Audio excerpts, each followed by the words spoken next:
Shalom Bapak Ibu dan Saudara sekalian, Allah memanggil kita sebagai umat kudusnya, mempersiapkan hati kita memasuki hadirat Tuhan dengan penuh sukacita dan sorak-sorai. Sebab Tuhan mencurahkan berkat-Nya yang telah dipersiapkan bagi Bapak Ibu dan Saudara sekalian. Tuhan Yesus memberkati.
Shalom, selamat pagi jemaat Tuhan. Kita bersyukur kepada Tuhan jikalau saat ini Ia memanggil kita untuk datang beribadah. Mari bangkit berdiri dan mengambil waktu teduh di hadapan Allah yang kudus.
Ibadah kita pada pagi hari ini kita mulai dengan sebuah pengakuan pertolongan kita datang dari Tuhan yang telah menjadikan langit, bumi, laut, dan segala isinya. Turunlah atas kita anugerah dan damai sejahtera dari Allah Bapa, Putra, dan Roh Kudus. Amin.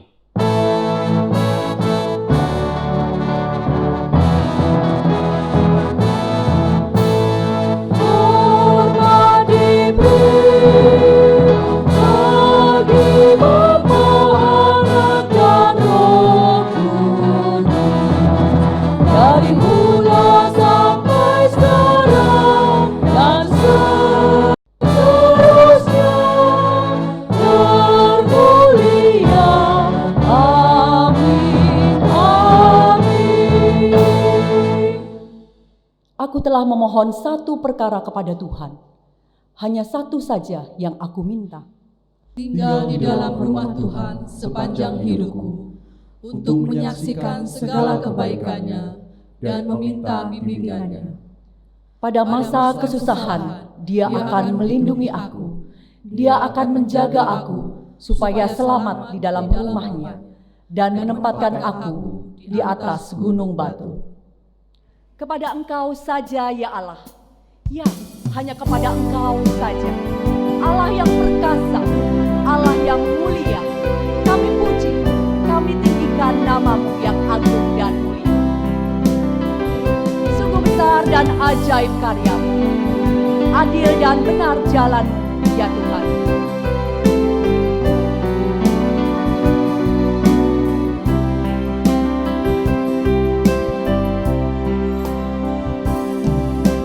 Besar dan ajaiblah karya-Mu,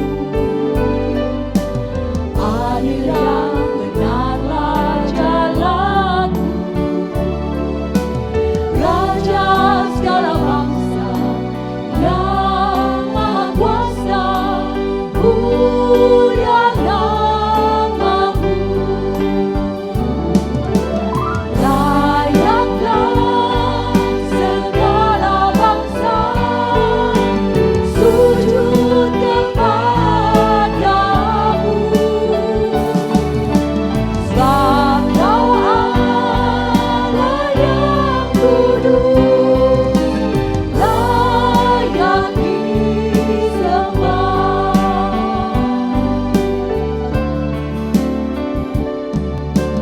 Besar dan ajaiblah karya-Mu, adil dan benarlah jalan-Mu. Raja segala bangsa yang maha kuasa, mulia nama-Mu. Layaklah segala bangsa sujud kepadamu, sebab Kau Allah yang kudus, layak disembah. Nyanyi pujian bagimu, Tuhan, pujian bagimu, Tuhan. Nama-Mu besar dan layak dipuji. Nyanyi pujian bagimu, Tuhan, pujian bagimu, Tuhan. Nama-Mu besar dan layak dipuji. Sing praises to Your name, oh Lord, praises to Your name, oh Lord. For Your name is great and worthy to be praised. I sing praises to Your name, oh Lord, praises to Your name, oh Lord. For Your name is great and worthy to be praised. For Your name is great and worthy to be praised.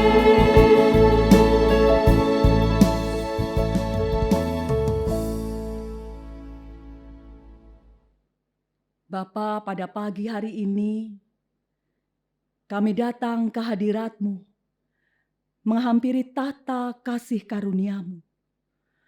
Engkau Allah yang perkasa, Engkau Allah yang agung dan mulia, Engkau Bapa yang rahmani. Bapa, kami mau memuji dan meninggikan nama-Mu. Kami mau berdoa kepadamu. Dan kami rindu ya Tuhan, boleh disapa, dikuatkan dan diteguhkan oleh kebenaran firman-Mu. Bapa, pada pagi hari ini ya Tuhan, kami membuka diri kami, membuka hati kami. Tuhan, Engkau mengetahui segalanya. Semuanya tidak ada yang tersembunyi di hadapan-Mu. Kami mengakui segala dosa dan kesalahan kami. Kami mengakui segala celah dan kebodohan kami. Ampuni kami Tuhan. Layakan pada pagi hari ini. Kami boleh menjadi penyembah-penyembah-Mu. Kami boleh diberkati oleh Tuhan. Bapa, ini kami mau persembahkan ibadah ini ya Tuhan. Menjadi bau-bauan yang harum yang menyukakan hati-Mu. Terima kasih Bapa. Ini doa sembahyang kami yang kami alaskan di dalam satu nama. Nama yang ajaib. Tuhan Yesus, Tuhan dan Juru Selamat kami yang hidup. Amin.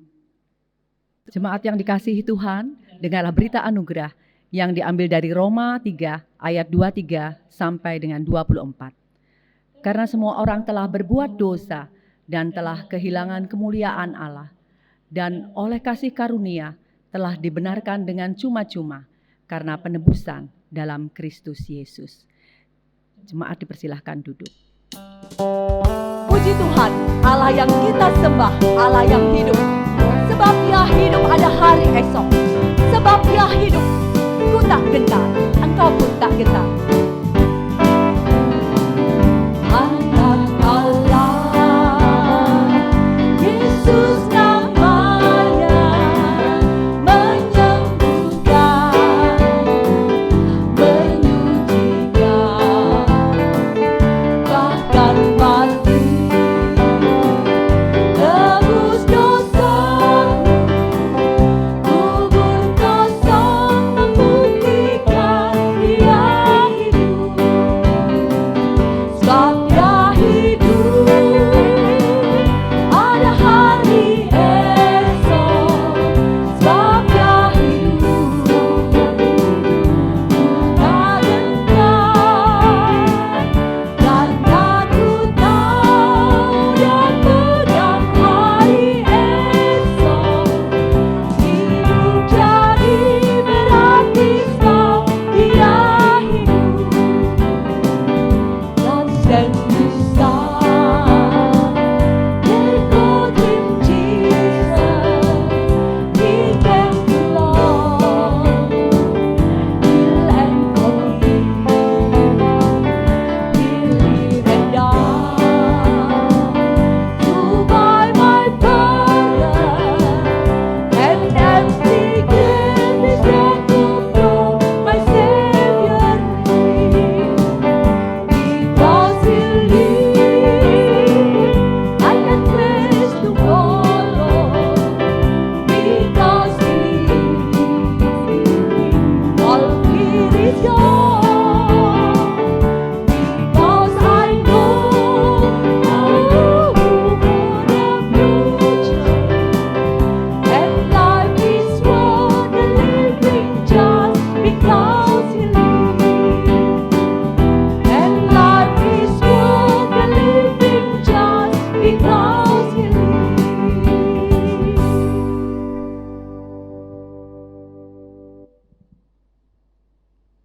Caroline Swendel dilahirkan di Swedia pada tahun 1832. Sejak kecil fisiknya lemah dan ringkih. Pernah lumpuh namun ditolong oleh Allah. Pada usia 26 tahun, ditinggal ayahnya seorang pendeta lewat kematian yang mengenaskan, tenggelam bersama kapal yang ditumpanginya. Setahun setelah ia menikah, anak laki-lakinya meninggal dunia saat dilahirkan. Hidup yang tidak mudah itu tidak menjadikan imannya lemah. Ratusan lagu digubahnya sebagai ungkapan iman yang teguh. Dalam duka mendalam kehilangan ayahnya, Caroline meratap kepada Tuhan. Tiada papa lagi, tetapi Allah sebagai Bapanya hadir setiap hari. kiranya lagu Day by Day boleh menjadi perenungan bagi kita, bahwasanya kekuatan serta penghiburan yang sempurna dari Allah yang sama beserta dengan kita semua.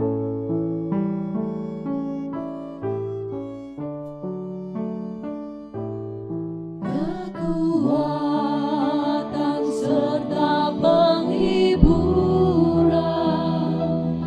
diberikan Tuhan padaku. Tiap hari aku dibimbingnya, tiap jam dihibur hatiku, dan sesuai dengan hikmat Tuhan, ku diberikan ayah yang penuh suka dan derita bergantian, memperkuat imanku. Jemaat, kami persilahkan berdiri.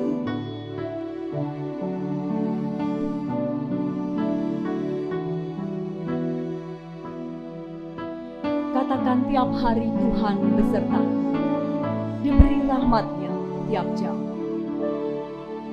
Tiap hari Tuhan besertaku, diberi rahmat-Nya tiap jam, diangkatnya bila aku jatuh, dihalaunya musuhku kejam, yang namanya Raja Maha Kuasa, Bapa yang kekal dan abadi, mengimbangi duka dengan suka, dan menghibur yang sedih. Jemaat yang dikasihi Tuhan, mari mengambil waktu teduh, sampaikan kepada Tuhan apa yang menjadi isi hati kita, apa yang menjadi pergumulan dan beban hidup kita. Ketahuilah Tuhan Yesus berfirman, "Marilah kepadaku semua yang letih lesu dan berbeban berat, maka aku akan memberikan kelegaan kepadamu."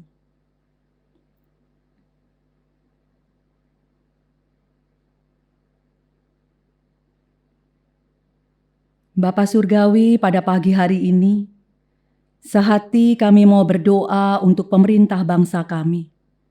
Di tengah-tengah masa pandemi yang panjang ini Tuhan, anugerahkan hikmat dan bijaksana-Mu Tuhan, bimbingan dan cahaya terang-Mu, sehingga mereka boleh mengambil langkah-langkah ya Tuhan, untuk mengatasi seluruh dampak daripada pandemi ini. Tuhan, hikmat yang sama kami juga mohonkan untuk pemerintah kota kami, di dalam mengatasi seluruh akibat ya Tuhan, daripada pandemi yang panjang ini. Bapa, kami juga bersama-sama berdoa untuk gereja Tuhan. Tuhan, pakailah gereja-Mu untuk mengerjakan tugas dan panggilan Tuhan di dunia ini. Walaupun masa ini tidak mudah Tuhan, namun kami sungguh percaya Tuhan, Engkau tetap menyertai gereja-Mu di dalam mengerjakan tugas dan panggilan-Mu yang mulia. Bapa, kami juga berdoa untuk seluruh jemaat-Mu. Tuhan, kami berdoa untuk kami yang kehilangan kesehatan.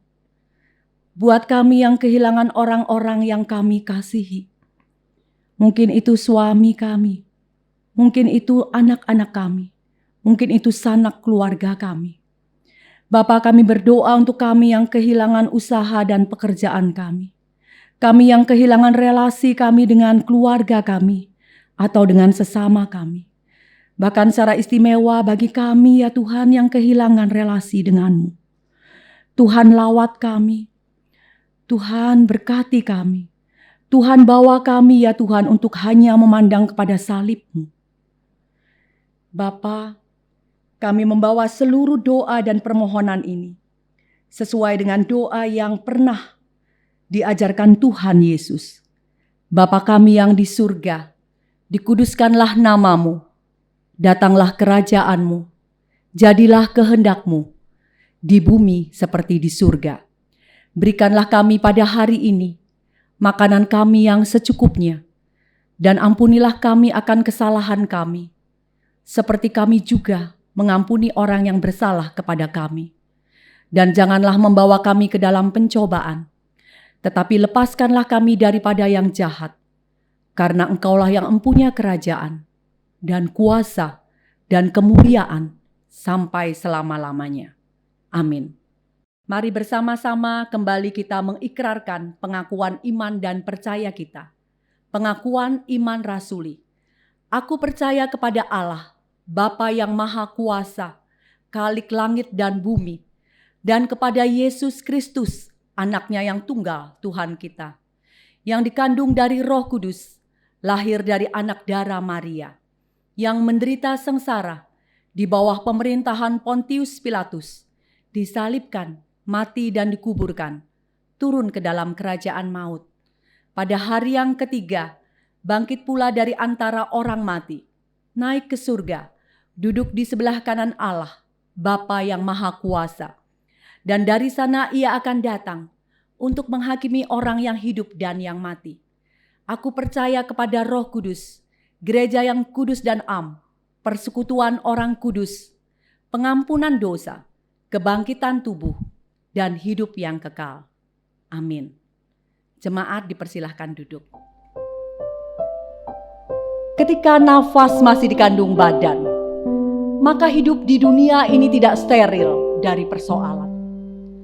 Acap kali kita terburu-buru ingin lepas bebas dari masalah, menuntut segera ada jalan keluar. Namun sejatinya kehadiran Bapa dalam pergumulan kita lebih berharga, lebih bernilai daripada sekedar sebuah jalan keluar. Melalui masalah engkau tahu apa arti kasih Bapa. Lewat masalah aku tahu apa itu penghiburan dari Allah.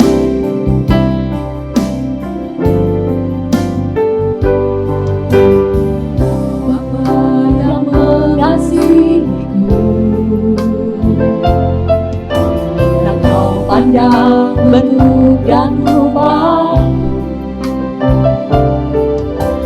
Engkau mengasihiku dengan sepenuh hati. Tak pernah sama seperti dunia ini. Engkau Bapa yang mengajariku melewati badai yang tinggi.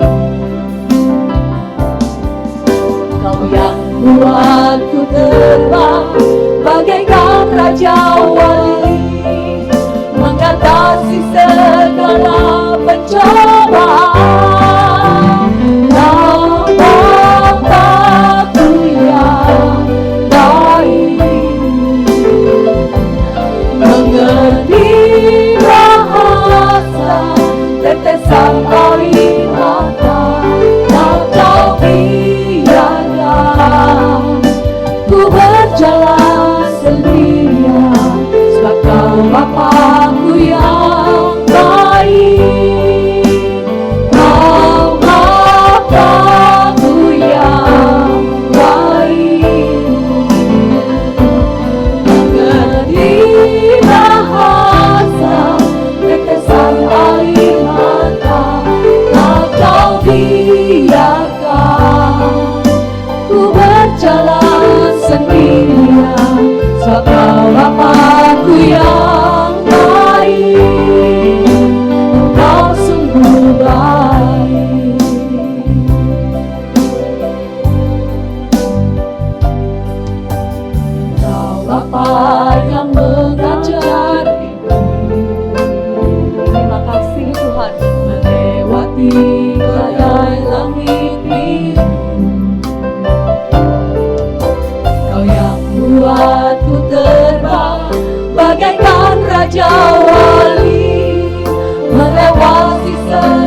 Engkau sungguh baik Bapa.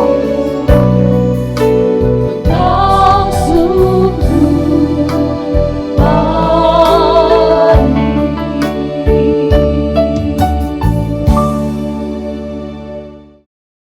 Bapak Ibu, sekarang waktunya kita untuk bersama-sama mendengarkan firman Tuhan. Mari sebelum kita membaca dan merenungkan sabda Tuhan, saya ajak kita untuk berdoa terlebih dahulu. Kita memohon pertolongan Allah Roh Kudus, sehingga kita boleh dimampukan untuk mengerti dan melakukan firman ini. Mari kita tunduk kepala, kita berdoa. Kami menaikkan segala pujian dan syukur kepadamu ya Tuhan, karena Engkau Allah yang setia, yang tidak pernah meninggalkan kami. Engkau juga Allah yang selalu berfirman dan menolong kami untuk menjalani hidup bersama dengan Tuhan secara khusus di masa-masa yang tidak mudah ini. Kami percaya bahwa Allah Roh Kudus hadir di tengah-tengah kami, sehingga waktu nanti kami membaca dan merenungkan firman-Mu, kami yakin Kau juga yang akan menolong kami, sehingga kami bukan hanya sekedar mengerti, tetapi kami juga dimampukan untuk melakukannya. Terima kasih ya Bapa, inilah doa kami, kiranya Tuhan menolong. Hanya di dalam nama Tuhan Yesus Kristus kami berdoa. Amin. Bapak Ibu, firman Tuhan pada hari ini terambil di dalam 2 Korintus pasal yang ke-1, ayat yang ke-3 sampai dengan ayat yang ke-11. 2 Korintus pasal pertama, ayat 3 sampai dengan ayat yang ke-11. Mari kita siapkan Alkitab kita masing-masing dan kita bisa bersama-sama melihat sementara saya membacanya untuk kita. Begini firman Tuhan. Terpujilah Allah, Bapa Tuhan kita Yesus Kristus, Bapa yang penuh belas kasihan dan Allah sumber segala penghiburan, yang menghibur kami dalam segala penderitaan kami, sehingga kami sanggup menghibur mereka yang berada dalam bermacam-macam penderitaan dengan penghiburan yang kami terima sendiri dari Allah. Sebab sama seperti kami mendapat bagian berlimpah-limpah dalam kesengsaraan Kristus, demikian pula oleh Kristus kami menerima penghiburan berlimpah-limpah. Jika kami menderita, hal itu menjadi penghiburan dan keselamatan kamu. Jika kami dihibur, maka hal itu adalah untuk penghiburan kamu, sehingga kamu beroleh kekuatan untuk dengan sabar menderita kesengsaraan yang sama seperti yang kami derita juga. Dan pengharapan kami akan kamu adalah teguh, karena kami tahu bahwa sama seperti kamu turut mengambil bagian dalam kesengsaraan kami, kamu juga turut mengambil bagian dalam penghiburan kami. Sebab kami mau saudara-saudara supaya kamu tahu akan penderitaan yang kami alami di Asia Kecil. Beban yang ditanggungkan atas kami adalah begitu besar dan begitu berat, sehingga kami telah putus asa juga akan hidup kami. Bahkan kami merasa seolah-olah kami telah dijatuhi hukuman mati. Tetapi hal itu terjadi supaya kami jangan menaruh kepercayaan pada diri kami sendiri, tetapi hanya kepada Allah yang membangkitkan orang-orang mati. Dari kematian yang begitu ngeri, Ia telah dan akan menyelamatkan kami. Kepadanya kami menaruh pengharapan kami bahwa Ia akan menyelamatkan kami lagi. Karena kamu juga turut membantu mendoakan kami supaya banyak orang mengucap syukur atas karunia yang kami peroleh berkat banyaknya doa mereka untuk kami. Sampai di sini kita membaca firman Tuhan. Yang berbahagia adalah kita yang bukan hanya membaca dan mendengar, tetapi yang menyimpan dan melakukannya di dalam kehidupan kita sehari-hari. Bapak Ibu jemaat yang dikasihi oleh Tuhan, awal bulan yang lalu, bulan Oktober, saya mendapatkan 2 kabar duka dari 2 orang yang saya kenal. Yang satu adalah seorang jemaat, sementara yang lain adalah seorang kenalan. Di dalam kedukaan itu ada 2 orang yang sungguh-sungguh mengalami pukulan yang berat dalam hidup mereka. Yang seorang adalah seorang ibu yang kehilangan anaknya setelah mengalami operasi. Sementara yang lain adalah seorang istri yang ditinggalkan oleh suaminya karena dia berolahraga dan kemudian terkena serangan jantung. Bapak Ibu, berita duka itu tentu menyisakan penderitaan. Rasa-rasanya kalau kita bicara tentang penderitaan, maka tidak ada seorang pun yang kebal dengan yang namanya penderitaan. Anda, saya, kita semua pernah mengalaminya. Dan biasanya pada saat kita mengalami situasi itu, ada banyak cara yang dilakukan. Kita pertama-tama barangkali akan menghindari yang namanya penderitaan. Kalau boleh sebelum penderitaan itu datang, kita akan berusaha supaya hidup kita aman, tidak mengalami situasi sulit. Bukankah orang banyak berkata, Pak, hidup itu juga sudah susah, ngapain ditambahin dengan kesusahan lagi? Mendingan kita bersenang-senang, karena memang itulah yang dicari oleh kebanyakan orang. Tapi pada saat kita mengalami penderitaan, maka biasanya orang bisa bersikap pasrah dan menerima. Dan berpikir ini adalah sesuatu yang saya tidak bisa tolak. Karena itu saya terima apa adanya. Tidak memiliki semangat lagi untuk berjuang keluar. Bahkan saking pasrahnya, sampai-sampai kemudian berpikir bahwa bunuh diri adalah jalan keluar dari seluruh penderitaan itu.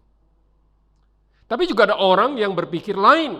Mereka berjuang, berusaha untuk melawan dengan apapun yang mereka punyai. Bapak Ibu, selama masih bisa berjuang, maka mereka tidak akan kenal menyerah. Apa yang menjadi pilihan kita? Tapi sebelum kita masuk pada situasi itu, saya mau mengajak kita lebih dulu melihat apa yang barusan kita baca, yang merupakan tulisan dari Rasul Paulus sendiri. Bapak Ibu Saudara, di dalam surat ini kita menjumpai dengan banyak sekali catatan-catatan Paulus mengenai penderitaannya. Ya, memang Paulus sedang di dalam kehidupan yang tidak mudah, di dalam penderitaan. Tunggu dulu Pak, Paulus, Rasul itu, dia menderita? Oh iya, Rasul Paulus sedang di dalam kehidupan yang tidak mudah. Kalau kita melihat dalam catatan-catatannya, maka kita akan berjumpa dengan banyak sekali catatan dia tentang penderitaan itu. Misalkan di dalam 1 Korintus pasal pertama, pasal yang keempat, pasal yang keenam, pasal yang ke-11, bahkan pasal yang ke-12, semuanya mencatat tentang situasi sulit itu. Nah, di tengah-tengah situasi penderitaan yang dia alami, Paulus merasakan pertolongan dan penghiburan Tuhan kepadanya. Oleh karena itu dia mengawali bagian yang kita baca ini dalam ayat yang ketiga dengan sebuah pujian. Dia memuji Allah, Bapa itu sebagai Allah yang penuh dengan belas kasihan dan sumber penghiburan. Ini bukan sekedar pujian yang biasa karena Paulus sendiri telah mengalami belas kasihan dan penghiburan Allah di dalam kesulitan dan penderitaannya. Secara khusus memang Paulus menyebutkan tentang situasi sulit yang dia alami di Asia Kecil. Sekarang Turki. Paulus menuliskan penderitaan yang berat itu dan dia berkata itu seperti beban yang besar dan berat. Ia sempat merasa putus asa dan bahkan seperti seorang hukuman yang akan menjalani hukuman mati. Tidak ada kesempatan untuk lepas sama sekali. Tapi pada akhirnya dia kemudian mengalami pertolongan dari Allah dan diselamatkan dari ancaman kematian yang begitu ngeri. Meskipun kita tidak tahu persis apa yang menjadi kesulitan dan penderitaannya, sehingga dia menyebutnya sebagai beban berat dan ancaman itu, tapi kita bisa menduganya bahwa kesulitan itu muncul karena memang Paulus sedang memberitakan Injil. Banyak orang yang tidak menyukainya, termasuk pemerintah Romawi hari itu, dan orang-orang di sekitarnya yang berusaha untuk menghentikan dengan berbagai cara, supaya Paulus tidak lagi menjadi pemberita Injil. Tapi di tengah-tengah situasi itu dia mencari Tuhan. Dia memilih datang kepada Tuhan kita Yesus Kristus. Bicara tentang situasi-situasi sulit yang seakan-akan berada di tengah-tengah ancaman yang berat dan kematian, saya mengingat salah satu peristiwa yang pernah saya alami. Hari itu saya pergi ke seorang dokter karena memang ada sesuatu yang saya rasa yang sangat mengganggu kesehatan saya akhir-akhir itu. Saya pergi ke seorang urolog dan kemudian didiagnosa, lalu diberi obat, tapi sementara 2 kali ke dokter hasilnya tidak lebih baik. Maka saya memutuskan untuk pergi ke urolog yang lain, lalu pada waktu datang dan melihat catatan apa yang sudah terjadi dalam beberapa waktu itu, dia berkata, aduh Pak, saya menduga ada sesuatu yang buruk ini. Mungkin ada tumor, mungkin pula kanker. Untuk memastikannya saya mau mengambil jaringan itu, saya akan melakukan biopsi. Lalu diputuskan itu harus dilakukan segera, dan dia mencarikan sebuah rumah sakit, lalu kemudian menyiapkan semuanya. Malam itu saya dibawa menuju ke ruangan untuk dioperasi, dan kemudian dari ujung kamar itu saya sempat melihat istri saya dan anak-anak saya. Mereka tengah mengalami situasi yang tidak mudah dengan hal ini semua. Saya tahu mereka tengah bersedih, tapi saya tidak bisa berbuat apa-apa, karena sebentar lagi saya segera masuk ke ruang operasi. Operasi sudah berjalan, dan kemudian saya sadar, lalu jaringan itu kemudian dibawa untuk dikulturkan dan dilihat apa yang sebenarnya terjadi. Tidak berapa lama kemudian saya diberitahu, dan satu sisi saya merasa lega karena itu ternyata bukan kanker atau tumor, tetapi di sisi lain saya juga tahu saya mengalami situasi yang juga tetap tidak mudah, belum lepas dari kesulitan. Ternyata saya didiagnosa terkena TBC sekunder. Bapak Ibu, saya memang kena TBC tetapi saya tidak bisa menularkan orang lain. Waktu itu saya berpikir, dari mana saya bisa kena? Kapan peristiwanya?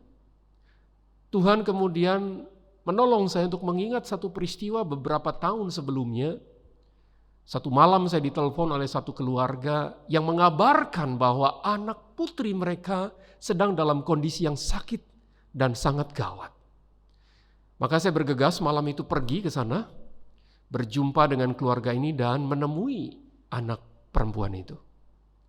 Hampir 1 jam saya bersama mereka dan berdoa, lalu kemudian menjelang pagi saya pamit untuk pulang, dan mereka kemudian juga segera membawa anak mereka untuk berobat ke rumah sakit. Sayang, kondisinya tidak membaik.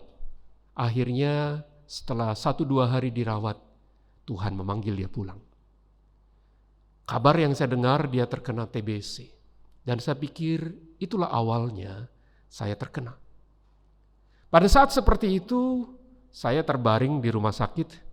Lalu kemudian dalam salah satu kunjungan, dokter yang merawat saya meluangkan waktu untuk berbincang dengan saya. Baru saya mengerti ternyata dia juga pernah mengalami situasi yang sama seperti saya. Dia mengalami TBC juga sekunder. Dan menjalani perawatan yang sama seperti yang saya alami hari itu. Dan dia berkata, saya bisa sembuh. Dan saya percaya Bapak juga bisa. Wah, perkataan itu membangkitkan semangat. Perkataan itu memberi penghiburan karena saya tahu saya tidak sendiri. Ada orang yang pernah melewatinya dan mengalaminya dan dia sembuh. Dan yang ngomong ini adalah bukan orang sembarangan karena dia seorang dokter yang mengerti dengan jelas situasi yang dihadapi. Resiko-resikonya dan bagaimana treatment itu berjalan. Maka saya melewati 6 bulan ke depan dengan sebuah keyakinan bahwa bukan saja Tuhan menolong, tetapi juga Tuhan mempertemukan saya dengan orang yang tepat. Nah Bapak Ibu Saudara, pada saat-saat seperti itu, saya kemudian kembali kepada teks kita, bahwa Paulus juga menyadari pertolongan Tuhan itu adalah sesuatu yang nyata. Pertolongan Tuhan itu adalah sesuatu yang tepat pada waktunya. Di saat-saat yang seperti itu, dia tahu Allah menghiburnya. Dalam ayat yang keempat, kata menghibur itu adalah memiliki sebuah pengertian yang sangat spesifik. Seperti seseorang yang berdiri di samping Paulus yang sedang menderita itu. Dia kemudian menepuk pundaknya, memberikan semangat baru, menemaninya melewati situasi yang sulit itu sampai tuntas. Dan kata yang sama ini juga adalah kata yang diberikan kepada Roh Kudus karena dialah yang disebut juga sebagai Roh Penghibur. Kristus mengutus Roh Kudus untuk menolong kita, menghibur kita. Bahkan Kristus sendiri yang oleh Paulus disebutkan adalah Allah yang memberikan penghiburan. Dia menolong kita di tengah-tengah segala penderitaan yang sangat berat. Kenapa? Karena memang di dalam kehidupannya Kristus telah melewati berbagai situasi yang sulit. Dia pernah disalah mengerti, dia pernah diancam, bahkan akhirnya dia mengalami siksaan yang begitu ngeri, lalu disalibkan dan mati sebagai seorang yang terhukum di kayu salib. Oleh sebab itu, Kristus sanggup menghibur Paulus yang sedang mengalami kesulitan yang tidak kecil. Tetapi satu hal yang menarik, Paulus mengerti sebuah pelajaran yang Tuhan mau berikan kepadanya. Bahwa kalau dia mengalami penghiburan, itu tidak hanya berhenti untuk dirinya. Kalau Allah menghiburnya, kalau Kristus itu memberi kekuatan kepadanya, itu tidak hanya berhenti sampai dia melewatinya. Tetapi Paulus mengerti satu hal, bahwa pada saat dia mengalami pertolongan Tuhan, ditolong oleh Tuhan dan dihibur oleh Tuhan, maka dia sekarang bisa melakukan hal yang sama kepada orang lain. Penghiburan itu tidak hanya berhenti pada dirinya, tetapi dia tahu dia perlu meneruskannya pada orang-orang lain. Perhatikan apa yang dia tulis di dalam ayat yang ke-6. Jika kami menderita, hal itu menjadi penghiburan dan keselamatan kamu. Jika kami dihibur, maka hal itu adalah untuk penghiburan kamu. Sehingga kamu beroleh kekuatan untuk dengan sabar menderita kesengsaraan yang sama seperti yang kami derita juga. Pikiran dan perhatian Paulus selama kesulitan bukan hanya untuk dirinya saja, melainkan juga untuk jemaat Korintus yang dia kasihi. Itulah sebabnya Paulus mengerti dengan jelas pengalaman dan penderitaannya itu adalah sesuatu yang indah di mata Tuhan. Karena melaluinya dia belajar untuk melayani jemaat dan menghibur mereka. Oh Bapak Ibu, ini sesuatu yang membuka mata kita, bukan? Bahwa memang Allah izinkan kesulitan itu datang supaya kita belajar untuk mengalami pertolongan Tuhan, dan pada akhirnya kita dipakai oleh Tuhan untuk menjadi alat buat sesama kita. Tiba-tiba saya mengingat sebuah pengalaman yang pernah dialami oleh seorang hamba Tuhan. Saya mengenal seorang pendeta ini di dalam sebuah acara seminar dan pemuritan. Namanya adalah pendeta Peter Tanji. Mungkin Bapak Ibu pernah mengenalnya. Saya mengenal pendeta ini dari sebuah acara karena di dalam profil buku acara disebutkan apa yang sudah dia kerjakan. Dia adalah seorang pengusaha yang sangat sukses di negaranya, lalu dia merintis sebuah gereja. Mula-mula hanya jemaatnya tidak berapa banyak orangnya, kemudian berkembang menjadi salah satu gereja besar di kota Manila sampai sekarang ini. Hari itu saya mendengar kesaksiannya. Pada awalnya saya tidak terlalu memperhatikan apa yang dia sampaikan. Tapi sampai pada satu kesaksian yang tiba-tiba membuat saya mengerti kebenaran ini. Bapak Ibu Saudara, hari itu bulan Februari tahun 1992. Pendeta Peter Tanji keluar bersama dengan istrinya dari rumah mereka untuk melayani satu kelompok kecil yang sedikit jauh dari rumah mereka. Mereka meninggalkan anak-anak mereka di rumah seperti biasanya dan mereka melayani. Pada saat selesai melayani, mereka bergegas pulang ke rumah. Tapi alangkah terkejutnya mereka pada waktu sampai di halaman rumah, ternyata mereka menjumpai ada banyak mobil polisi dan begitu banyak polisi di halaman dan di dalam rumah. Dia bertanya dalam hati, apa yang terjadi? Bergegas dia lari masuk dan dia menjumpai anak gadisnya. Rupanya ada sebuah kejadian buruk yang sedang menimpa anak gadisnya hari itu. Tidak lama setelah Peter bersama dengan istrinya keluar dari rumah, rupa-rupanya ada segerombolan orang yang masuk dan kemudian merampok rumah mereka. Bukan hanya merampok tetapi juga kemudian memperkosa anak gadisnya. Betapa hancur hatinya waktu dia mengetahui peristiwa itu. Dan dia berkata sebuah kalimat yang buat saya sangat-sangat menggambarkan kepedihan dan penderitaan itu. Why not me instead of her? Kenapa bukan aku ya Tuhan? Kenapa anakku yang mengalami situasi itu? Bukankah aku sedang pergi untuk melayani Engkau? Tidakkah Engkau sanggup menjaga keluargaku hari itu? Tidakkah Engkau bisa meluputkan mereka dari situasi dan penderitaan seperti ini? Apa jadinya kelak dengan mereka? Bapak Ibu, pertanyaan seperti itu muncul dalam pikirannya. Mereka sekeluarga sangat terpukul. Joy juga, sang anak gadis itu, begitu trauma dengan peristiwa itu. Mereka melewati situasi yang tidak mudah sejak hari itu. Mereka mengalami kondisi yang tertekan karena hari itu. Bapak Ibu, tidak terhitung berapa hari, berapa malam mereka merasakan seakan-akan peristiwa itu belum lama terjadi dan membuat hati mereka terluka. Joy kemudian belajar untuk menaruh percaya kepada Tuhan. Dia belajar tidak menyalahkan Tuhan. Dia belajar untuk tetap menaruh imannya kepada Tuhan. Dan akhirnya Tuhan memang memulihkan hatinya. Menolongnya melewati lembah gelap itu dan membuat dia kembali menjadi kuat.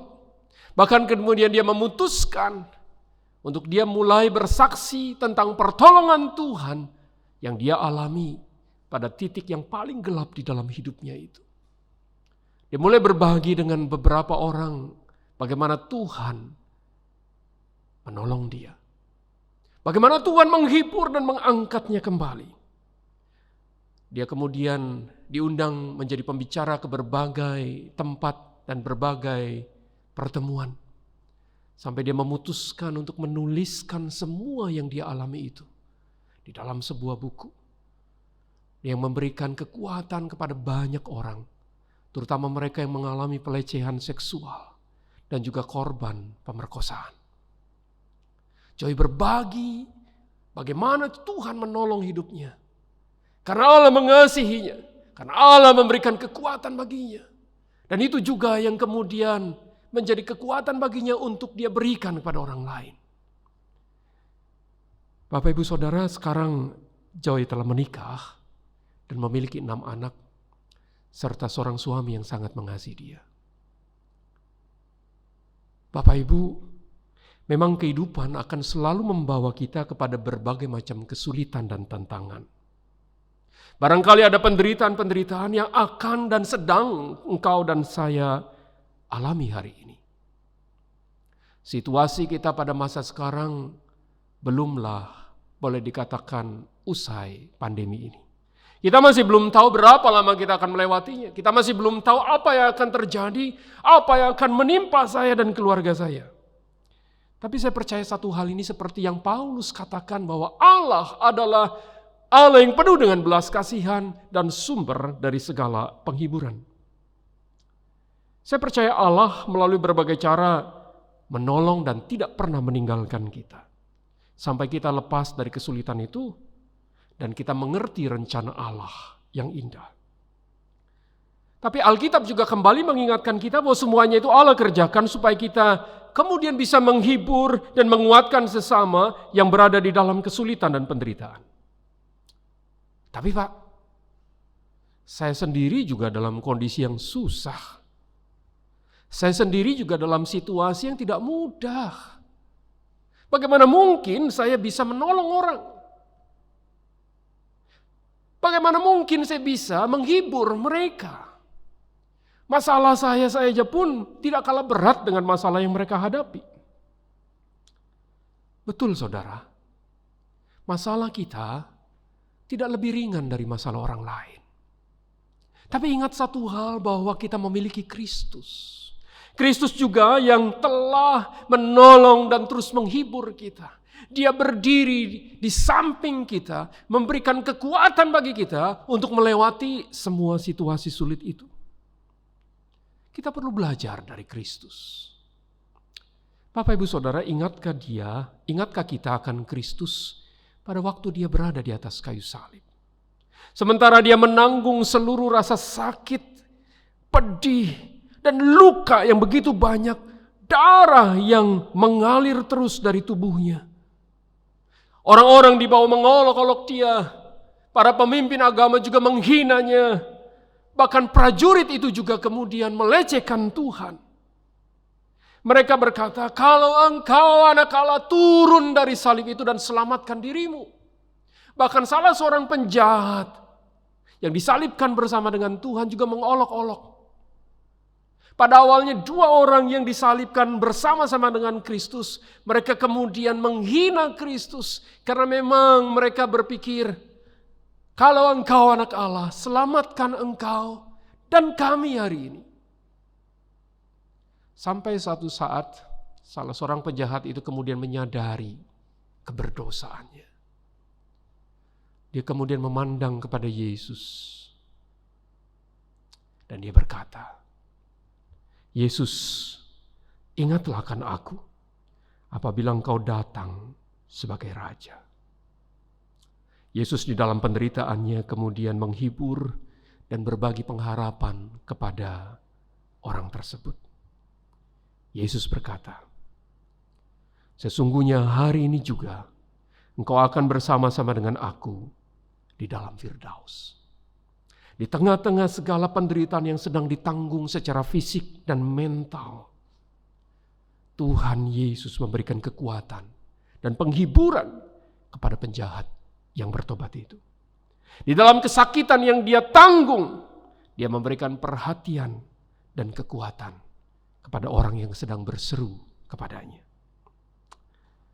Saya melihat bahwa kesulitan dan penderitaan yang kita alami hari-hari ini justru seharusnya menolong kita untuk makin bersandar kepada Tuhan. Kita perlu Tuhan, kita perlu pertolongannya.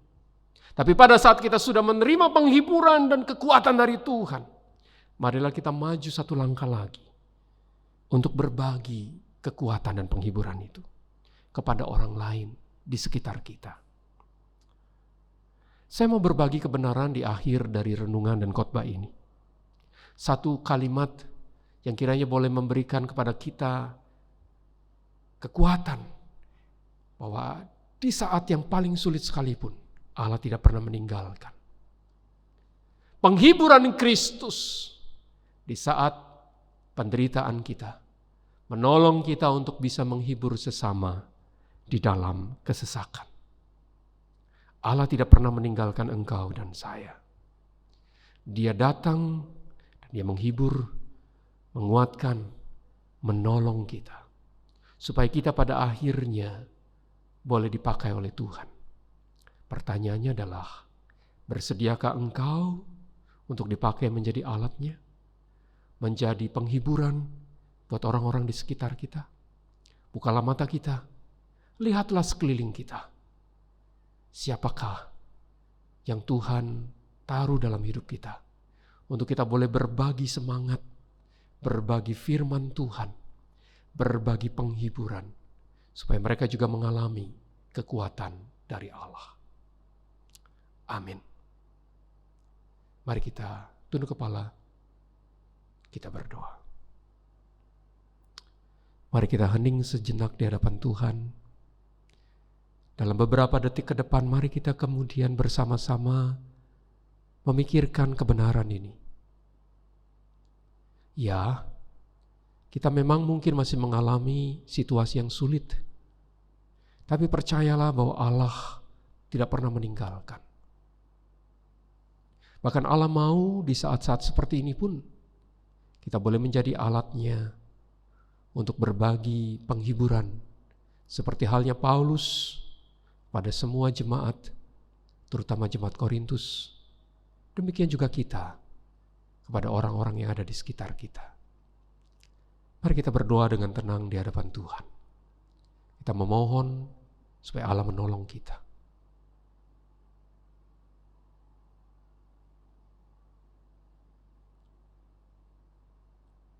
Ya Yesus, kami percaya Engkaulah Allah yang penuh dengan belas kasihan dan sumber penghiburan kami, yang telah menolong kami melewati situasi-situasi yang tidak mudah ini, supaya kami juga boleh berbagi perhatian, kekuatan, penghiburan yang kami terima dari Engkau. Tolonglah kami ya Tuhan, supaya kami boleh menjadi alat di tangan-Mu. Karena kami tahu, kami dipanggil juga untuk menjadi penghibur bagi sesama kami, bagi orang-orang yang dekat dengan kami, bagi orang-orang yang Tuhan izinkan hadir di dalam hidup kami. Bukalah mata hati kami Tuhan, supaya kami boleh menjadi perpanjangan tangan Tuhan, menjangkau mereka semua. Tolong setiap jemaat, tolong setiap kami. Hanya di dalam nama Tuhan kami Yesus Kristus, kami berdoa. Amin. Syukur kepada Allah karena Ia pribadi yang mudah dijumpai. Bahkan Ia merindukan kita menghampirinya, mencari wajahnya. Di dalam Yesus kita dapatkan damai dan ketenangan yang sejati. Bahkan di saat hidup terasa gelap dan berat. Mari nyatakan rasa syukur kita dengan memberikan yang terbaik bagi Tuhan melalui persembahan. Scan QRIS atau transfer ke rekening gereja masing-masing yang tertera di monitor kita.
Jemaat bangkit berdiri.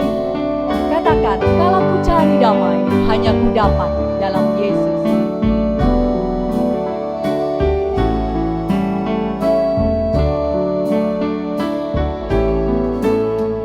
Kalau ku cari damai, hanya ku dapat dalam Yesus. Kalau ku cari ketenangan, hanya ku temui di dalam Yesus. Tak satu pun dapat menghiburku, tak seorang pun dapat menolongku. Hanya Yesus jawaban hidupku. Bersama Dia hatiku damai, walau dalam lembah kekelaman. Bersama Dia hatiku tenang, walau hidup penuh tantangan. Tak satu pun dapat menghiburku, tak seorang pun dapat menolongku.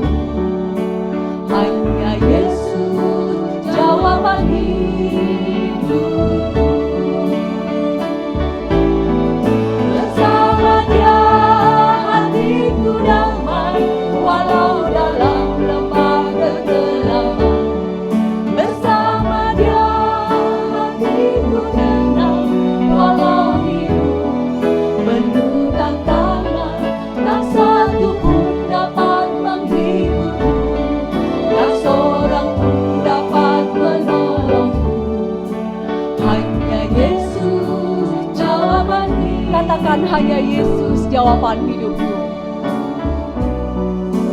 Hanya Yesus jawaban hidupku.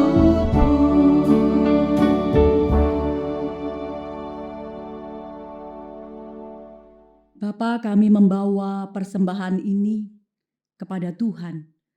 Mari Tuhan Engkau menyucikan dan menguduskannya dan memakai untuk pekerjaan Tuhan di dunia ini. Bapa, tolong kami ya Tuhan, bukan hanya sekedar mempersembahkan harta yang fana ini, tapi biarlah Tuhan dengan pertolongan-Mu, kami boleh persembahkan hidup kami boleh persembahkan waktu kami, kesempatan-kesempatan yang Tuhan berikan untuk merengkuh jiwa-jiwa yang ada di sekitar kami. Ini doa kami ya Bapa, yang kami panjatkan di dalam nama Tuhan Yesus, Tuhan dan Gembala kami yang agung. Amin. Bagi Dia satu-satunya Allah yang penuh hikmat, oleh Yesus Kristus, segala kemuliaan sampai selama-lamanya. Amin.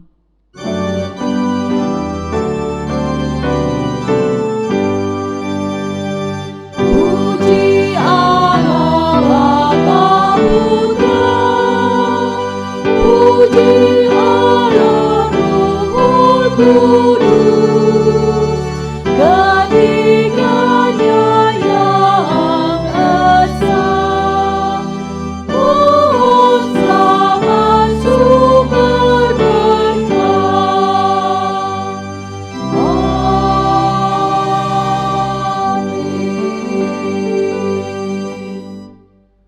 Bapak Ibu Saudara yang dikasihi Tuhan, marilah kita sekarang mengarahkan hati kita kepada Tuhan dan kita belajar untuk menerima kasih Tuhan itu yang tidak pernah meninggalkan kita, supaya kita pada akhirnya boleh menjadi alat di tangannya untuk menghibur dan menguatkan sesama.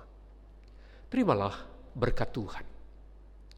Kiranya kasih karunia dari Allah Bapa, anugerah dari Tuhan kita Yesus Kristus yang menguatkan dan menolong kita, serta penghiburan yang terus-menerus datang dari Allah Roh Kudus, hadir dalam hidupmu sekarang sampai selama-lamanya. Amin.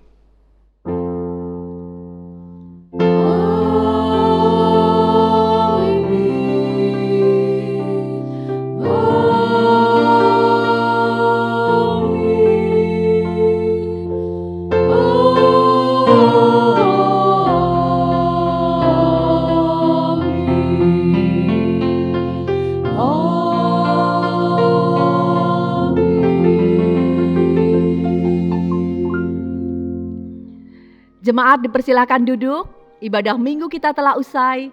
Silakan mengambil waktu untuk bersaat teduh. Tuhan Yesus memberkati.